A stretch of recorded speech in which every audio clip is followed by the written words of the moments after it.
Hola, soy el Dr. Pablo Macías, especialista en medicina interna.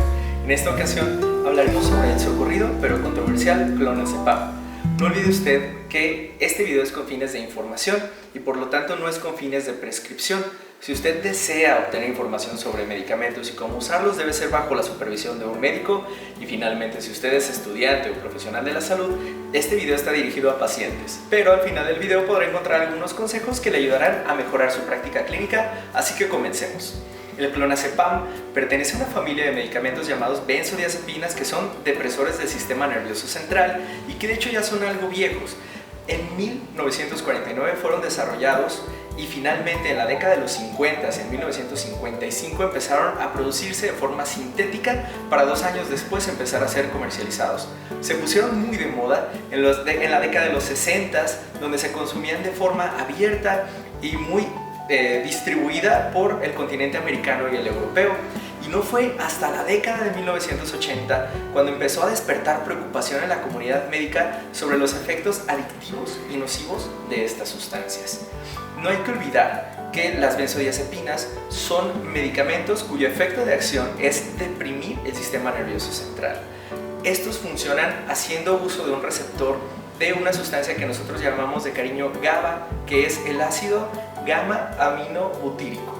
Esta sustancia, al interactuar con su receptor, genera una depresión global del sistema nervioso central, ayudando a disminuir, por ejemplo, el umbral convulsivo de una persona, niveles de ansiedad, genera en algunas ocasiones efecto somnífero, y esto es dependiente de la dosis, y la duración del efecto también es variable. En este caso, el clonazepam es un medicamento de esta familia en acción intermedia. Hay que considerar que la mayor parte de las prescripciones de este medicamento ocurren en el primer nivel de atención. Sin embargo, no hay que olvidar que muchas personas tienen su primer contacto con este medicamento mediante las recomendaciones de otros usuarios, y aquí es cuando se empieza a convertir en un problema para la salud. No olvidemos además que este medicamento tiene demostradas ya desde hace tiempo varios efectos negativos y adversos que se vuelven una preocupación. Entre ellos podemos enlistar algunos. Por ejemplo, son medicamentos que aumentan el riesgo de tener caídas, accidentes de tráfico, tener broncoaspiración durante la noche, que esto quiere decir que podemos vomitarnos y al tener deprimido el sistema nervioso central no tener nuestros reflejos de defensa de la vía aérea y pasar el vómito a los pulmones. También aumentan el riesgo de generar, por ejemplo, demencia a largo plazo. Incluso hay estudios ya retrospectivos. Por ejemplo, en 2016 se comprobó en una serie de pacientes que el uso crónico de estos medicamentos disminuía el volumen general del cerebro y también tenía cambios en el volumen de algunas áreas del sistema nervioso central. De igual manera, en otro estudio que se terminó en el 2017, se comprobó que las personas que utilizan estas sustancias tienen cambios muy drásticos en su rendimiento cognitivo en varias áreas. Por ejemplo, en la memoria a corto plazo, en la memoria laboral, en la memoria de tipo visoespacial, también alteraciones conductuales y una disminución de los reflejos. Y lo peor del asunto es que este efecto permanece incluso cuando las personas lograron suspender el tratamiento. De igual forma, este medicamento genera una resistencia muy rápida a sus efectos y el efecto somnífero, que es por el cual muchas de las personas empiezan a tomarlo, se pierde en pocas semanas. Esto nos pone en una perspectiva difícil, ya que muchas veces por el gran potencial adictivo que tiene este medicamento, ocasiona que los pacientes no lo quieran dejar a pesar de que el paciente no está teniendo el efecto. A esto se le llama taquifilaxia. ¿Qué quiere decir la taquifilaxia? Que el cuerpo ya agarró cierto grado de resistencia al medicamento y requiere una dosis mayor para que le haga efecto, y ahí es cuando empiezan los problemas de adicción y de abuso del fármaco. Existen 4 modelos o tipos de pacientes que tienen un riesgo mayor de generar adicción o tener abuso de este fármaco. En primer lugar, son aquellas personas que empezaron a tomar clonazepam como un medicamento para generarles somnolencia, para poder conciliar el sueño, ya que padecen de insomnio de conciliación, es decir, que no pueden dormir y que después de un par de semanas de estarlo utilizando no lo pueden dejar.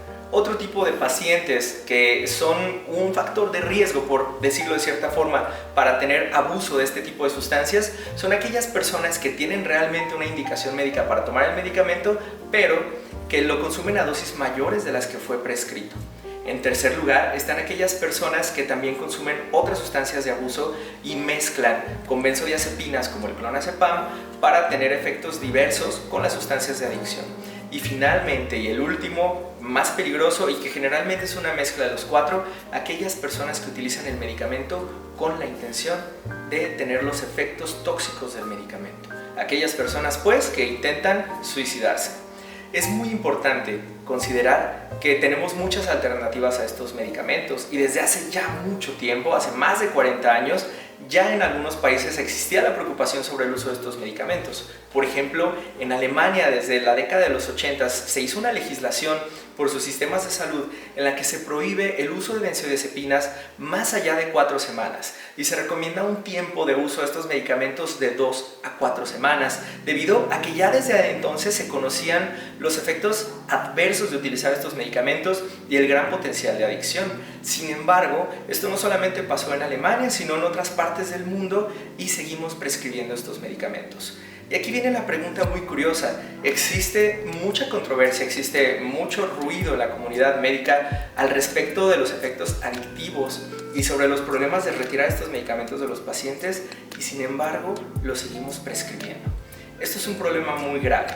En estos tiempos somos víctimas de muchos efectos publicitarios. Ahí tenemos al magnífico omeprazol, que en la televisión nos dicen, nos cantan que lo tenemos que consumir y nosotros consumimos cosas sin saber cuáles son los efectos negativos y solamente nos venden efectos positivos, pero eso va a ser tema para otra plática.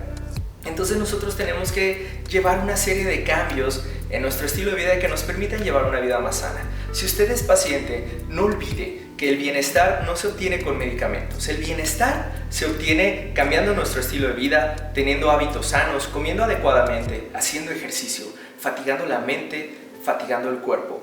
Una persona que llega cansada de la mente y que llega cansada del cuerpo a la cama va a dormir como angelito.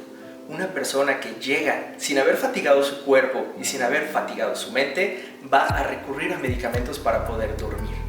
Si usted es médico, no olvide que tenemos otras alternativas terapéuticas poco peligrosas y no adictivas para poder ocasionar el sueño en nuestros pacientes que tienen insomnio de conciliación y por lo tanto no debemos recurrir a las benzodiazepinas, ya que son medicamentos con un potencial adictivo elevado, que tienen taquifilaxia y que posteriormente cuando el paciente lo empiece a consumir de forma libre y descontrolada va a tener efectos deleterios e irreversibles en su salud. No olvide usted que si conoce a alguna persona que tiene adicción a estos medicamentos o que no los puede dejar, ya estamos hablando de personas que tienen adicción. Si a nosotros le decimos a una persona o a un paciente que ese medicamento ya no lo debe tomar y nos empieza a poner pretextos, es que sin él no puedo dormir, es que lo necesito, es que me pongo mal si me lo dejo de tomar, en ese momento estamos ante una persona que ya es adicta a un fármaco. Y no solamente a las benzodiazepinas, existen otros medicamentos que generan adicción en diferentes grados. Y si usted es una de esas personas, le invito a acudir con un médico para que le puedan retirar este medicamento de forma gradual y vigilada. Y si usted es médico, le invito a que no prescriba estos medicamentos por mucho tiempo y que haga una prescripción racionada de sus medicamentos para evitar este tipo de problemas a futuro. Si usted conoce personas con este problema, no dude en compartirle el video.